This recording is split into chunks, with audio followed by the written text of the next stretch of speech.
사도행전 2장 14절로 36절의 말씀을 함께 읽겠습니다. 사도행전 2장 14절로 36절 한 절씩 교독하시겠습니다. 베드로가 11 사도와 함께 서서 소리를 높여 이르되 유대인과 예루살렘에 사는 모든 사람들아, 이 일을 너희로 알게 할 것이니 내 말에 귀를 기울여라.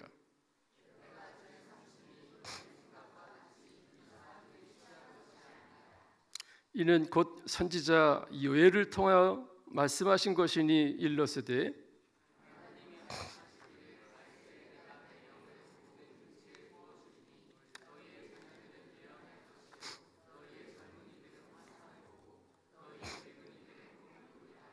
그때에 내가 내 영을 내 남종과 여종들에게 부어주리니 그들이 예언할 것이요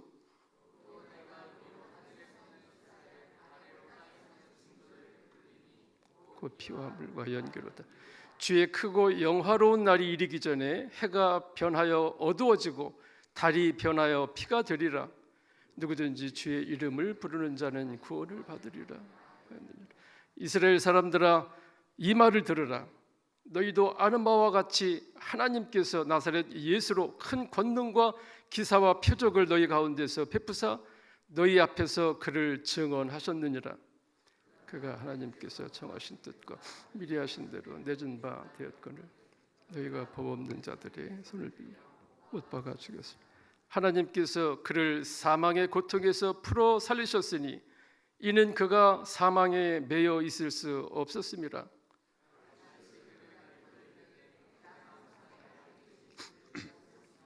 나로 요동하지 않게 하기 위해 그가 내 우편에 계시도다. 그러므로 내 마음이 기뻐하였고 내 혀도 즐거워하였으며 육체도 희망에 거하리니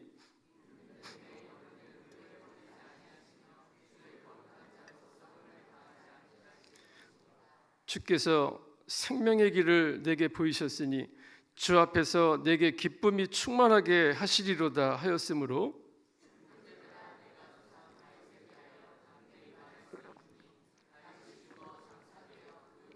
오늘까지 우리 중에 있도다. 그는 선지자라 하나님이 이미 맹세하사 그 자손 중에서 한 사람을 그 위에 앉게 하리라 하심을 알고 부활을 말하되 그가 음부에 버리지 않고 그의 육신이 썩음을 당하지 아니하시리라 하더니 이 예수를 하나님이 살리신지라 우리가 다 이 일의 증인이로다.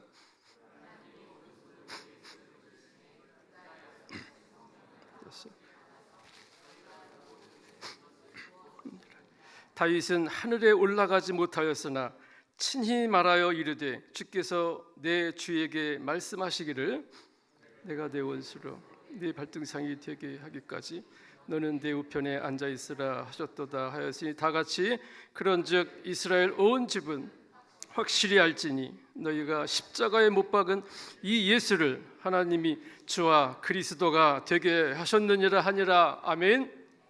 남녀노소 성별 남종과 여종 등을 불문하고 모든 이에게 성령을 쏟아 부어진 시대, 그리하여 선교의 시대가 활짝 열렸습니다. 바야흐로 영적 추수의 시기가 되었고 하나님 나라의 비전을 보는 시대가 되었습니다. 자, 그렇다면 이제 우리는 어떻게 해야 할까요? 오늘 본문에는 오순절날 성령 충만을 받은 베드로가 벌떡 일어서서 소리 높여 외친 말씀이 나옵니다. 모두 3번을 외쳤는데 14절에서 유대인과 예루살렘에 사는 모든 사람들아 내 말에 귀를 기울이라. 22절에서 이스라엘 사람들아 이 말을 들으라. 그리고 36절에서는 이스라엘 온 집은 확실히 알지어다. 즉 내 말에 귀를 기울이라, 이 말을 들으라, 확실히 알라 이렇게 외쳤습니다. 14절에서 21절까지에서 첫 번째 외치기를 내 말에 귀를 기울이라 라고 했는데 도대체 무슨 말에 귀를 기울이라고 하는 것일까요? 베드로가 설명하기를 오순절날 강력한 성령 강림을 경험한 사람들이 각 지방의 언어로 말하는 것에 대해서 어떤 이들이 술에 취했다고 조롱한 것에 대해서 우리는 취한 것이 아닙니다. 800여 년 전 요엘 선지자가 예언하기를 말세에 성령을 모든 육체에 부어주리니 그리하면 자녀들은 예언을 하고 젊은이들은 환상을 보며 노인들은 꿈을 꾸리라 라고 하신 그 예언의 말씀이 지금 성취되어 성령이 임했기 때문입니다. 이렇게 베드로가 외치면서 계속 이야기합니다. 내 말에 귀를 기울이라. 비록 하늘과 땅 위의 징조가 해가 변하여 어두워지고 달이 변하여 피가 되는 그런 시대이지만 그러나 이때 21절 누구든지 주의 이름을 부르는 자는 구원을 받으리라 이렇게 베드로는 외치면서 이 말에 귀를 기울이라고 지금 말하고 있는 것입니다. 이것을 정리하면 이렇습니다. 어두운 시대를 살아가고 있는 너희 유대인과 예루살렘 사람들아, 너희도 성령의 부으심을 받고 예수를 그리스도로 고백하여 구원을 받으라 라는 이야기입니다. 두 번째 외침은 22절에 등장합니다. 이스라엘 사람들아 이 말을 들으라. 22절에서 35절까지 보면서 이것은 또 어떤 말인가 하면 이렇습니다. 하나님께서는 자신이 정한 계획대로 나사렛 예수를 메시아 구원자로 이 세상에 내어주셨고 예수가 메시아이심을 확증하기 위하여 큰 권능과 기사와 표적을 너희에게 베풀었건만 너희는 믿지 아니하고 오히려 법도 없는 악한 자들의 손을 빌려 예수님을 못 박아 죽였느니라.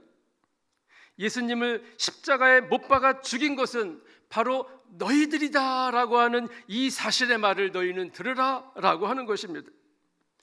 그렇지만 하나님께서는 사망의 권세가 그를 이기지 못하도록 음부에 버려져 썩음을 당하지 않도록 이 예수님을 다시 살리셨습니다.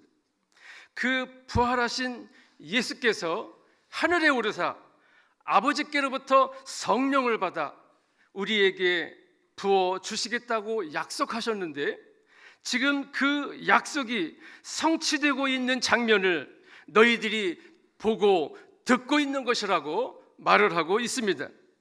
그러면서 베드로는 세 번째 외칩니다. 36절에 그런즉 이스라엘 온 집은 확실히 알라.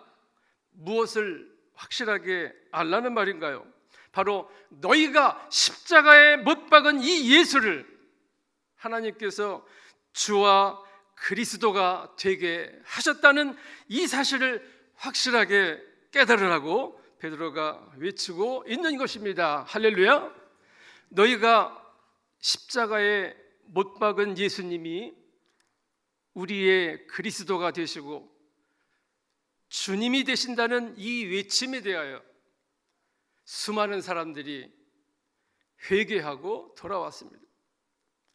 자신의 잘못을 회개하고 죄사함을 받자 그들은 성령을 선물로 받았고 그들은 이제 예수님이 그리스도요 곧 메시아요 구원자이심을 믿게 되었고 구원받은 이후 영원토록 따라야 할 주님으로 고백하게 된 것입니다.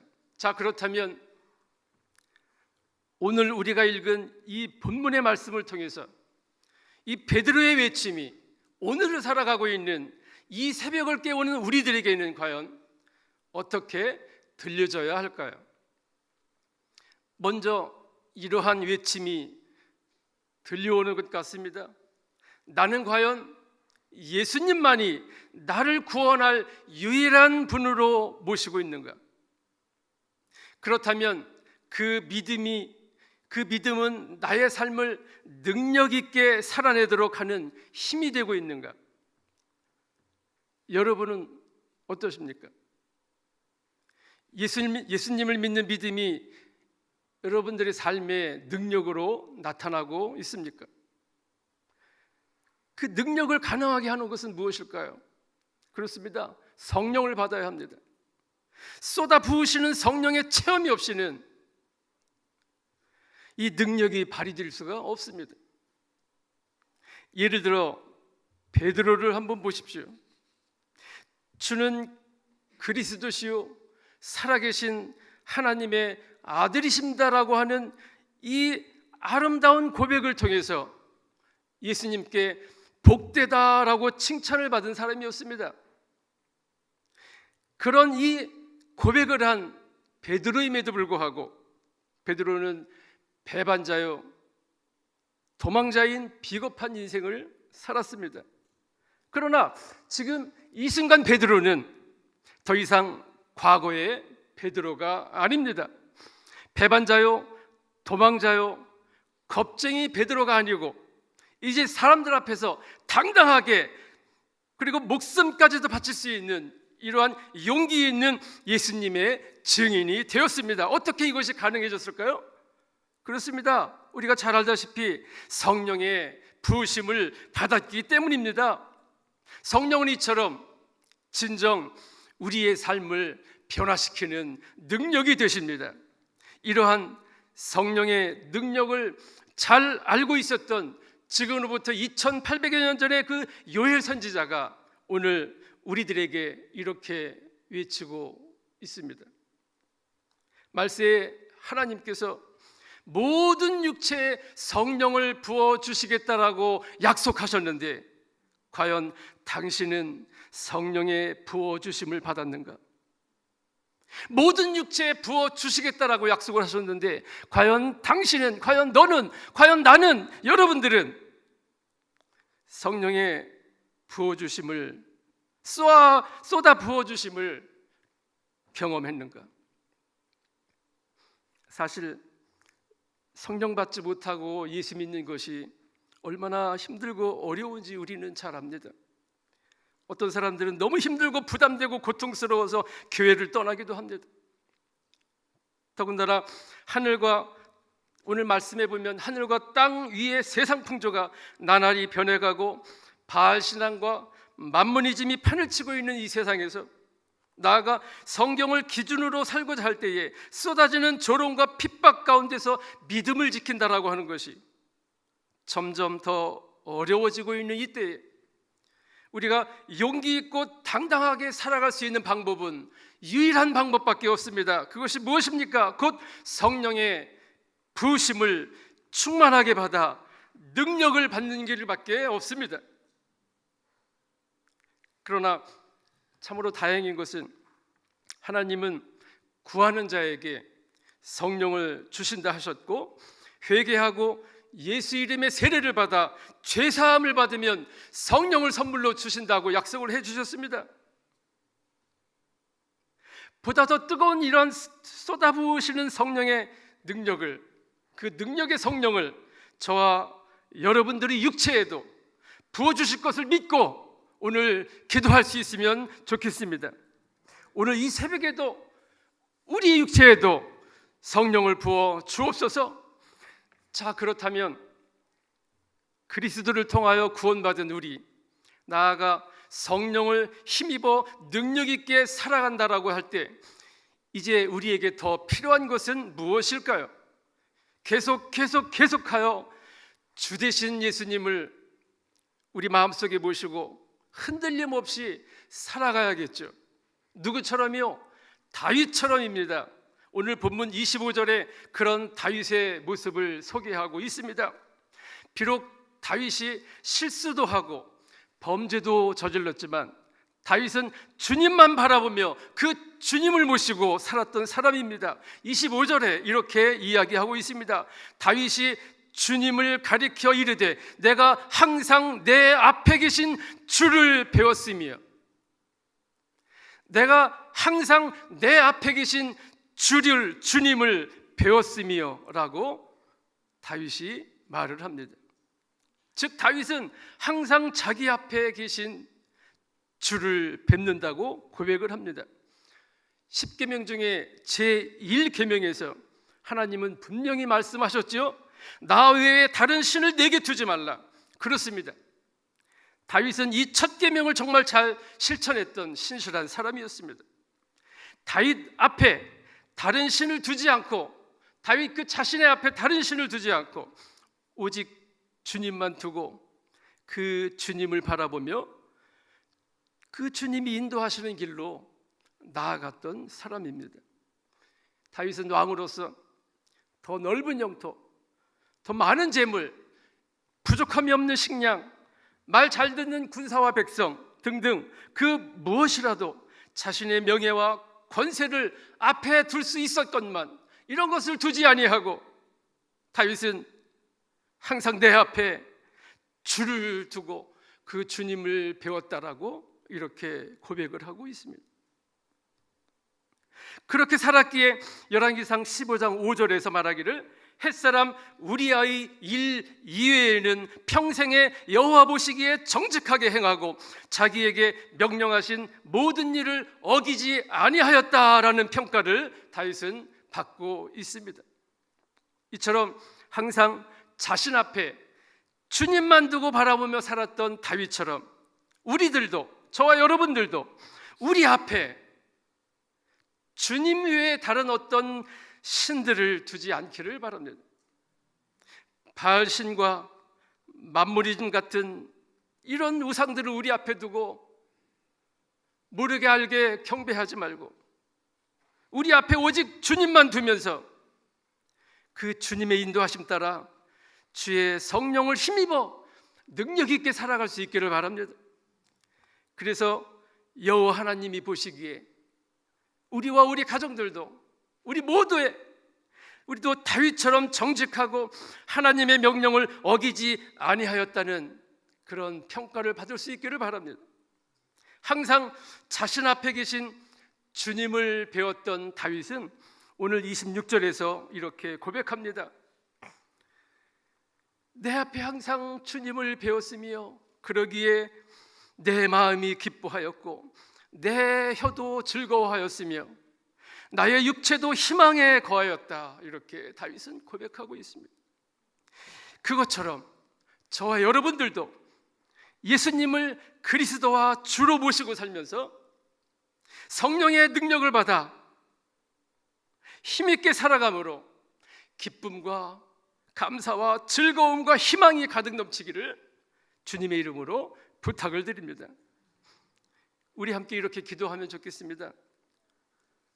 주여, 우리에게 성령을 부어주셔서 능력 있는 삶을 살게 하여 주옵소서.